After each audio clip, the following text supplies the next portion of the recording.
నమస్తే, నేను Keshav. Welcome to Suman TV. ఆంధ్రప్రదేశ్లో పొత్తుల ఉషోదయం పొడుస్తోందా? దానికి సంబంధించినటువంటి సంకేతాలు చాలా స్పష్టంగా బయటకు వచ్చేస్తున్నాయా? దీనికి సంబంధించి సమాధానం అవుననే వినిపిస్తుంది. నిన్న మొన్నటి వరకు పవన్ కళ్యాణ్, చంద్రబాబు నాయుడు వీరిద్దరు మాత్రమే భేటీ జరిగారు. అటు తెలుగుదేశం పార్టీ, ఇటు జనసేన పార్టీకి సంబంధించి సీట్ల సర్దుబాటు, ఎన్ని స్థానాల్లో పోటీ చేయాలి, ఎవరెవరు ఎక్కడ పోటీ చేయాలి, అలానే ఎవరిని ఎవరిపైన నిలబెట్టాలనే అంశంపైన ఇరువురు నేతలు తలములకలైనటువంటి పరిస్థితి. కేవలం ₹9 డేటా సైన్స్ యూజింగ్ పైథాన్. ఇప్పుడే brainovision.in లో రిజిస్టర్ అవ్వండి. ఇప్పుడు బీజేపీ హైకమాండ్ టచ్లోకి వచ్చింది. నేరుగా చంద్రబాబు నాయుడుతోనే సంప్రదింపులు జరిపినట్టుగా సమాచారం బయటకు వచ్చింది. ఈ నేపథ్యంలో అతి త్వరలోనే చంద్రబాబు నాయుడు ఢిల్లీ పర్యటనకి వెళ్ళబోతున్నారు. అన్నీ కలిసి వస్తే బుధవారం రాత్రికి ఆయన ఢిల్లీ చేరుకోబోతున్నారు. గురువారం నాడు బీజేపీ హైకమాండ్తో భేటీ అయ్యేటువంటి అవకాశాలు ఉన్నాయి.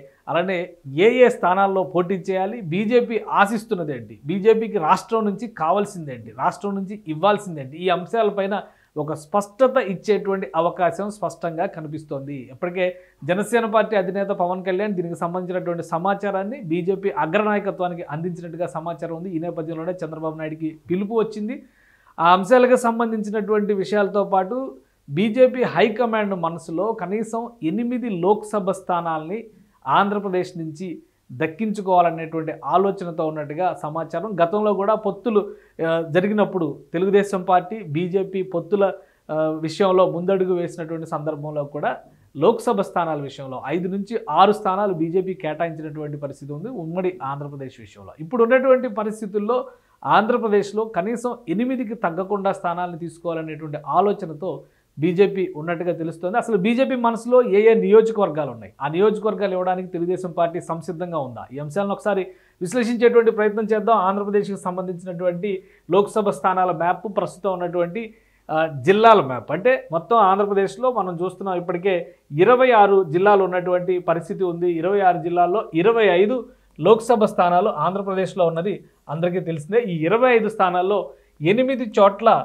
బీజేపీ బరిలోకి దిగాలి అంటే, మిత్రపక్షంగా బీజేపీని అంగీకరించాలంటే తెలుగుదేశం పార్టీ ప్రధానంగా లోక్సభ స్థానాల విషయంలో కనీసం 8 స్థానాల్ని బీజేపీకి కేటాయించాల్సినటువంటి పరిస్థితి ఉంది. అలానే మళ్ళీ ఇందులో జనసేనకి ఎన్ని స్థానాలు ఇస్తారనేటువంటి సర్దుబాటు, దిద్దుబాటు జరుగుతున్నటువంటి నేపథ్యం ఉంది. అసలు బీజేపీ ఏమి ఆశిస్తుంది, ఫైనల్గా ఎక్కడ కన్క్లూడ్ అయ్యేటువంటి అవకాశం ఉంది, అంశాన్ని విశ్లేషించేటువంటి ప్రయత్నం చేద్దాం. ఇది మొత్తంగా ఆంధ్రప్రదేశ్ జిల్లాల మ్యాప్, అలానే ప్రస్తుతం జిల్లాల మ్యాప్గా పరిగణించినప్పటికీ దీనే లోక్సభ స్థానాల మ్యాప్గా కూడా మనం చూడాల్సి ఉంటుంది.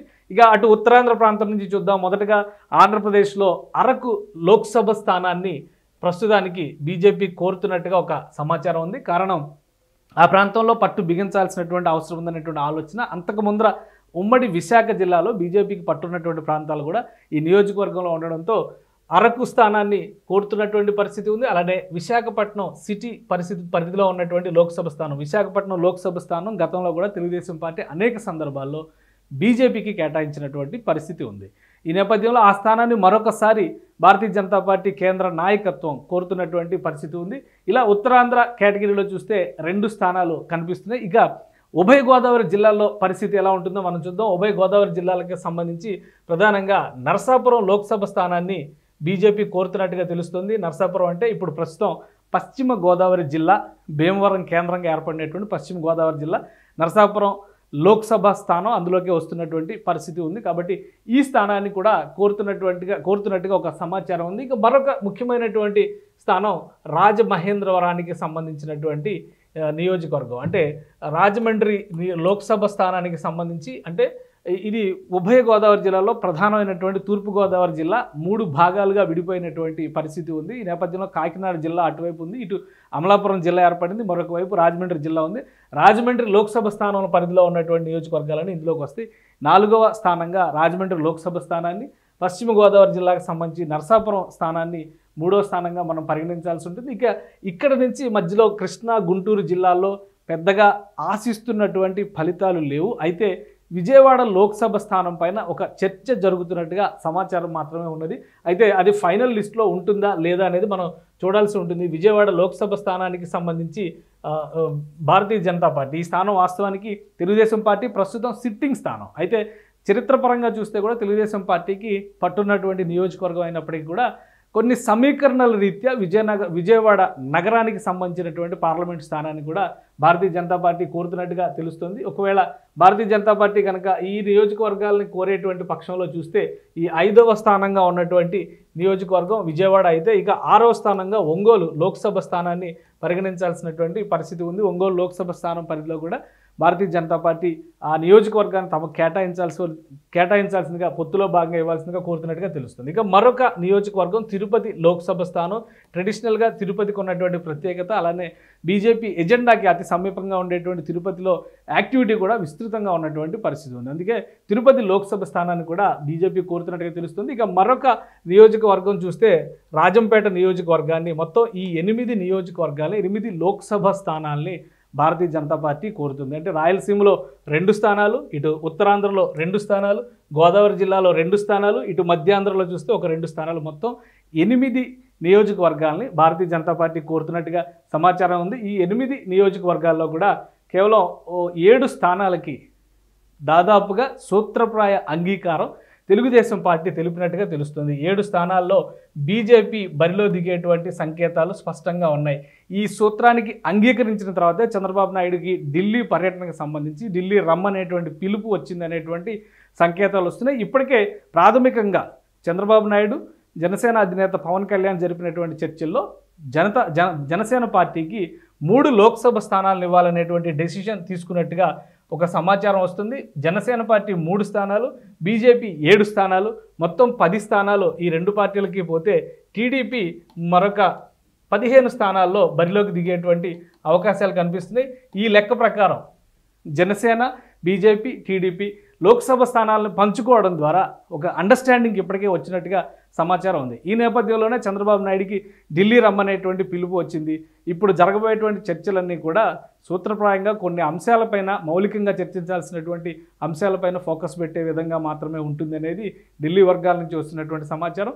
ఇది కనుక క్లియర్ అయితే అసెంబ్లీ స్థానాల విషయంలో ఇప్పటికే జనసేన పార్టీ, తెలుగుదేశం పార్టీ ఒక అండర్స్టాండింగ్ వచ్చినట్టుగా తెలుస్తుంది. సుమారు 40 నుంచి 45 స్థానాల పైన దక్కించుకోవాలనేటువంటి ఆలోచనతో జనసేన పార్టీ ఉంది.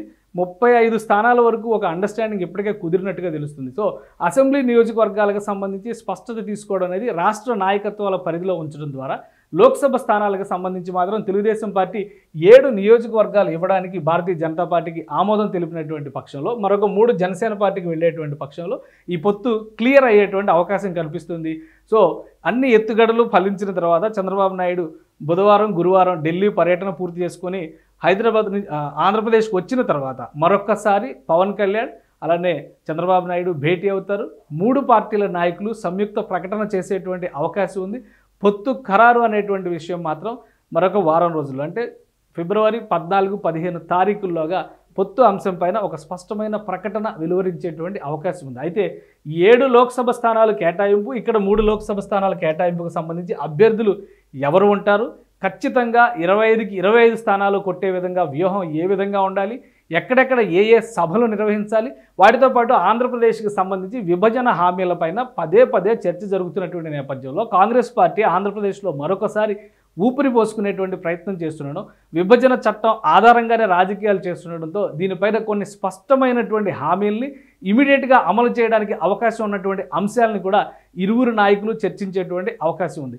ఈ అంశాలపైన స్పష్టత వచ్చిన తర్వాత కేంద్రం గ్రీన్ సిగ్నల్ ఇవ్వడం, అలానే అధికారిక ప్రకటన చేసేటువంటి అవకాశం కూడా ఉంది. ఎందుకంటే ఆంధ్రప్రదేశ్లో ఓటరు మనోగతం కావచ్చు, సామాన్య ప్రజల అభిప్రాయం కావచ్చు, కేంద్రంలో ఉండి కూడా బీజేపీ తమను ఆదుకోలేదు అనేటువంటి ఆవేదన ఉంది. కాబట్టి ఆ గాయానికి మందు పూయాల్సినటువంటి బాధ్యత కేంద్రంపైనే ఉంది. కాబట్టి కేంద్రానికి రాష్ట్ర అవసరాలు, రాష్ట్ర ప్రయోజనాలు, రాష్ట్రంలో ఉన్నటువంటి ప్రజల ఆవేదనలకు సంబంధించినటువంటి అంశాలని ఇరువురు నాయకులు, చంద్రబాబు నాయుడు ఢిల్లీ పర్యటన తర్వాత మరొకసారి పవన్ కళ్యాణ్ కూడా వెళ్ళేటువంటి అవకాశం ఉంది. వీరిద్దరూ కూడా కేంద్రానికి వివరించిన తర్వాత 14, 15 తేదీలో పొత్తు ప్రకటనతో పాటు రాష్ట్రానికి సంబంధించినటువంటి కొన్ని హామీలని అమలు చేసేటువంటి బాధ్యతను కూడా కేంద్రంలోని పెద్దలు తీసుకునేటువంటి అవకాశం ఉంది.